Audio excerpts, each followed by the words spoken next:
Hi, and welcome to Echoes from the Basement, an X-Files podcast.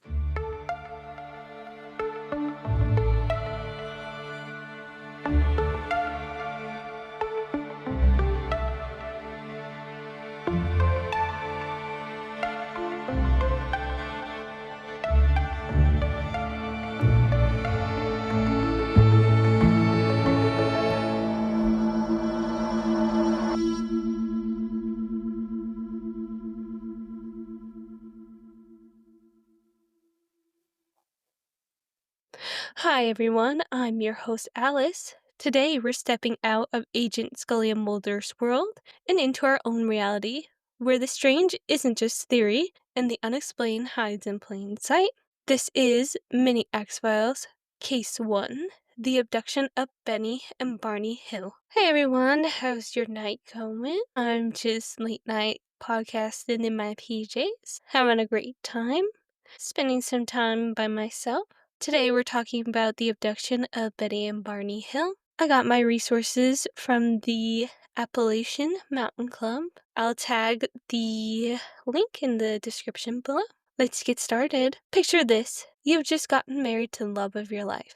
It's your honeymoon, a time of romance, joy, and forgettable memories. But what begins as a peaceful road trip turns into something much darker. The next morning, you can't remember a thing, yet something feels strange. The memories are gone, but the signs are still there. Let's talk about Benny and Barney Hill. The couple both lived and worked in Portsmouth, New Hampshire. Betty was a social worker, and Barney was a mailman and a World War II vet. Every day, Barney drove 60 miles to deliver the mail as well. They both were newlyweds, and they were only married for about 16 months. When the pair wasn't working, they volunteered at their local church, and since they were an interracial couple, they were both members of the NAACP. One day, the Hills decided they wanted to go on their honeymoon. The plan was a road trip from Montreal, Canada to Niagara Falls. Sounds amazing. I've never been to Niagara Falls and I really want to go. They both were excited, and then the next day they got into their car and went on a 3-day trip. On the very last night of their trip, the Hills stopped at a local diner at 10 p.m. in Vermont. Eventually, after they've eaten something nice, they carried on traveling back to Portsmouth. As the couple drove, something mysterious started to happen. A light appeared in the sky and started to follow them. The light continued to get brighter and brighter with every mile the couple would take. The couple decided that they were going to ignore the light. They thought, like any other person, it could be an airplane, a helicopter, satellite, something explainable. The Hills kept driving some more that night, and the light continued to follow them. Barney started to get suspicious, and he tries to shake the light off. Occasionally, the light would disappear or go behind the white mountains, but then suddenly reappear on top of the couple's car again. The couple decides to take a closer look. Betty decides to whip out her binoculars, and she sees something terrifying.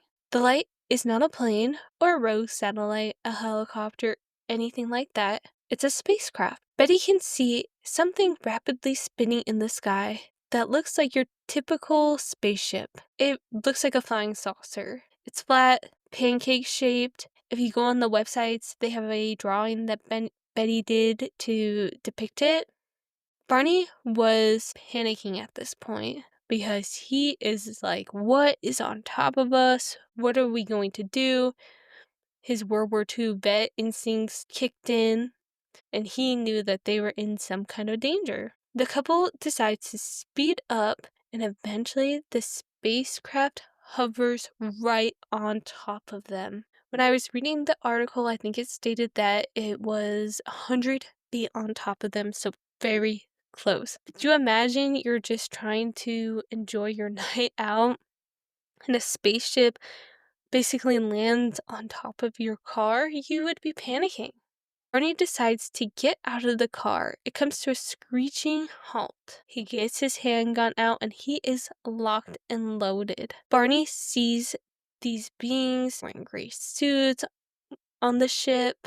They tell Barney to drop his weapon, drop the binoculars. Barney realizes that they are in some deep shit and they need to get out of there. They're gonna be captured by these beings. Barney runs into the car and quickly speeds away. I would be terrified at this point. I'm not really sure what I would do, but I imagine I would drive away as well. I mean, they're living in the time without any sort of phone. No cell phones at all. Probably miles away from a payphone. You can't even call for help. It must be truly terrifying. Then the Hills hear a strange noise coming from the trunk of their car. Barney said it sounded like some sort of beeping. They eventually close their eyes and lose consciousness and only regain it the next day. So something happens to them while they are driving. They lose consciousness and they just wake up in Portsmouth the next day.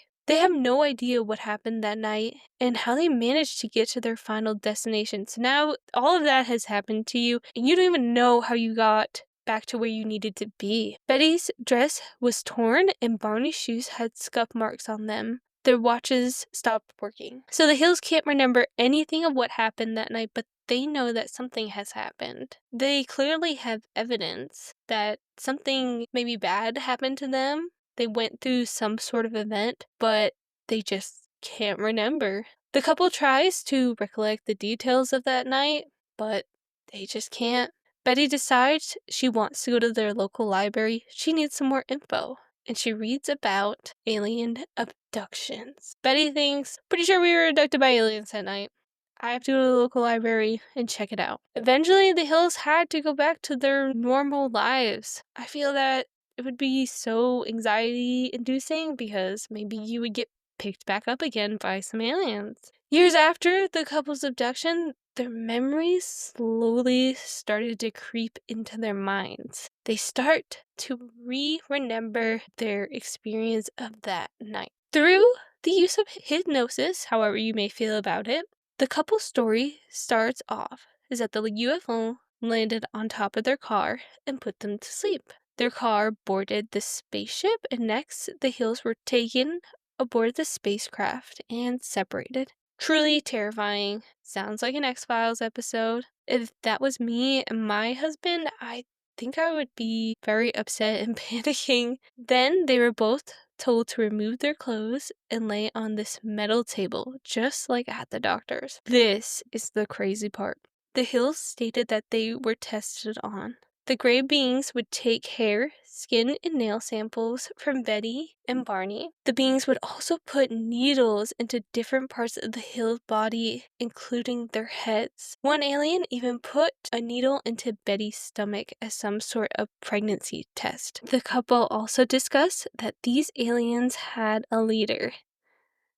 The Hill stated that he stood by and watched the whole time. Betty's therapist asked her, "Where did the spaceship take you? Where did you go that night?" She drew a star map of where the ship had flown off to. So all of this information is when the Hills are under hypnosis and they can maybe remember more clearly of what had happened to them. A woman later named Marjorie Fish would try to interpret Betty's map that she made. She thinks the couple were taken to the Zeta Reculi, I think solar system. I think that's what it is. I also forgot if I mentioned that the dress that Betty wore is on the website and you can see the huge tears in her dress. What makes this case so special is that it is the most well-documented and believable alien abduction tale. Betty, for the remainder of her life, continued to try to find the truth. Who does that sound like? She researched UFOs,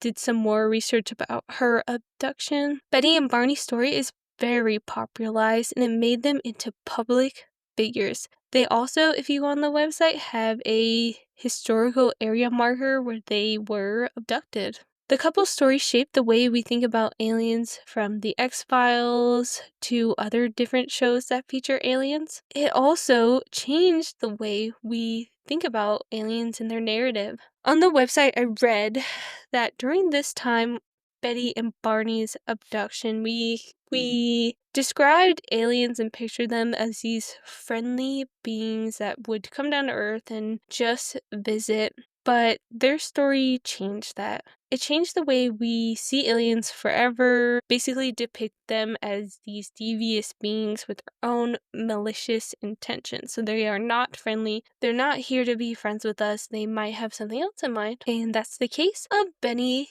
and Barney Hill. I think this is amazing. The website also features some pictures of them as well. I would definitely go check it out if you have the time and read up more about their case. I think it's a very nice start to my mini X-Files series. But thanks for listening, all you truth seekers, abductees, and X-Files enthusiasts. Be sure to like, subscribe, and share the show. And remember, the truth is out there. You just have to find it.